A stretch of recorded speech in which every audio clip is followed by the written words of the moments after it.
FM's 3 p.m. news. I am your presenter, Narissa Bostwick. On the local scene, the Graduates Calypso tent, celebrating 42 years of unbroken contribution to the Calypso art form here, says its Tuesday night preliminary show, scheduled for tonight, has been rescheduled to Friday, June 13th.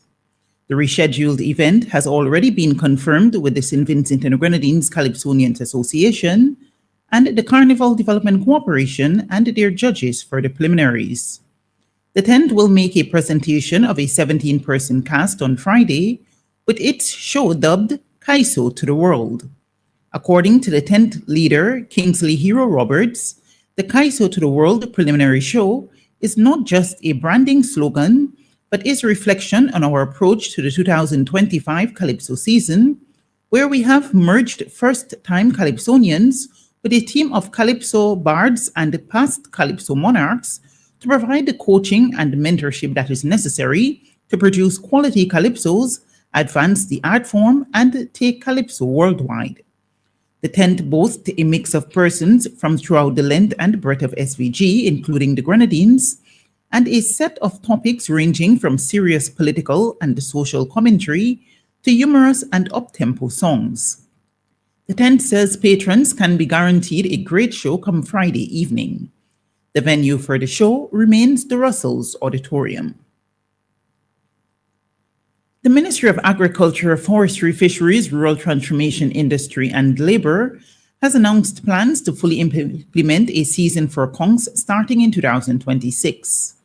In his remarks at the Fisherman's Day event on Monday, June 9th, Minister with responsibility for fisheries, Honorable Soboto Caesar, said that the decision to implement a season for conchs is being done in an effort to further protect the conchs stocks in St. Vincent and the Grenadines. And over the coming weeks, we are going to conclude on a discussion with the technical staff of the ministry for next year, 2026. We are going to see the full implementation of a season for conchs in St. Vincent and the Grenadines. Over the last 2 years, we had consultations throughout the Grenadines, and the consensus is that for 2026 and beyond, that we have a season so that we can further protect our conch stocks.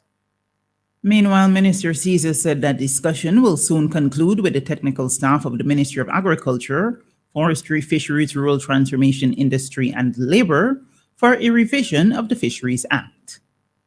And over the coming weeks, we are going to conclude on a discussion with the technical staff of the ministry for a revision of the Fisheries Act here in our country. And part and parcel of that is going to be the implementation of different rest areas around the country. Because as a people, as a generation, we owe a duty of care to the generations to come. And it is very important that while we harness the resources available to us, that we do it in a very responsible manner.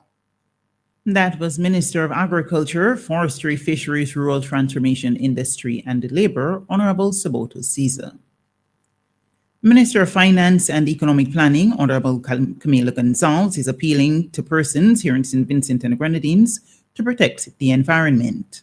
Addressing the Fisherman's Day ceremony at Calliope on June 9th, Minister Gonzalez noted that littering has an adverse effect on the local fishery sector, since such action impacts the reefs and the health of fish. And when you leave here today and you're driving home, don't take your plastic cup and throw it out the window, because the rain will wash it into the drain, and the drain will wash it into the sea, and that will impact our reefs. That will impact the health of our fish, and that will impact the yields of the fisher folk who do that hard work out there for you. We have a responsibility to protect our environment so that we can create an abundance of fish all across St. Vincent and the Grenadines in the future. And we must protect our environment to protect our fisher folk. That was Minister of Finance and Economic Planning, Honorable Camila Gonzalez. On to regional news. Customs agents at Toronto's Pearson Airport on May 26th busted a traveler from Guyana on the same date with more than 7 pounds of cocaine stashed in a number of shoes. According to the Canada Border Service Agency, the illegal drug worth over 437,000 Canadian dollars was found in the shoes in the passengers' bags. The agency said the cocaine was found using contraband detection technology at the airport. Border agents in Canada have not released the name or nationality of the traveler.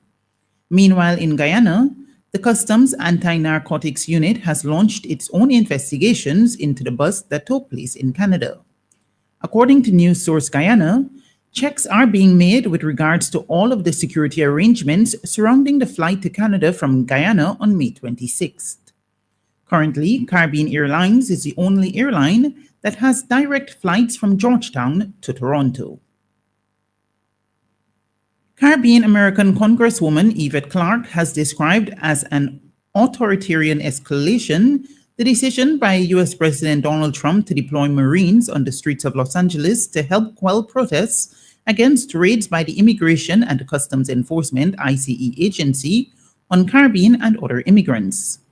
Clarke, the daughter of Jamaican immigrants who represents the 9th Congressional District in Brooklyn, New York, told the Caribbean Media Corporation, CMC, that Donald Trump's action is unprecedented. Donald Trump's deployment of United States U.S. Marines to the streets of Los Angeles is an authoritarian escalation unlike any before in American history, said Clarke, chair of the Congressional Black Caucus. Let's understand the facts. This all started with peaceful protests against the inhumane kidnapping of our immigrant neighbors, Clarke said, adding that the Los Angeles Police Department had largely contained this situation before it was exacerbated by National Guardsmen whom the president illegally seized control over. And finally, the news at this hour. A shooter opened fire at a high school in the Austrian city of Graz today, killing 9 people, including teenagers, in one of the worst rampages in the country's history. Austrian police confirmed the fatalities, raising the death toll from an earlier figure of 8. The country's Interior Ministry told CNN News that the victims included children between 14 and 18 years old. According to the Interior Minister, of the 9 victims, 6 were female and 3 were male. 12 students were injured in the incident, some of them seriously. The suspect, a 21-year-old Austrian male who had previously attended the school but not graduated, used 2 weapons, a rifle and a handgun, to carry out the killing spree before fatally shooting himself in a bathroom, authorities said at a news conference.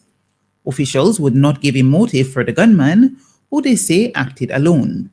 Police believe he obtained the weapons he used legally.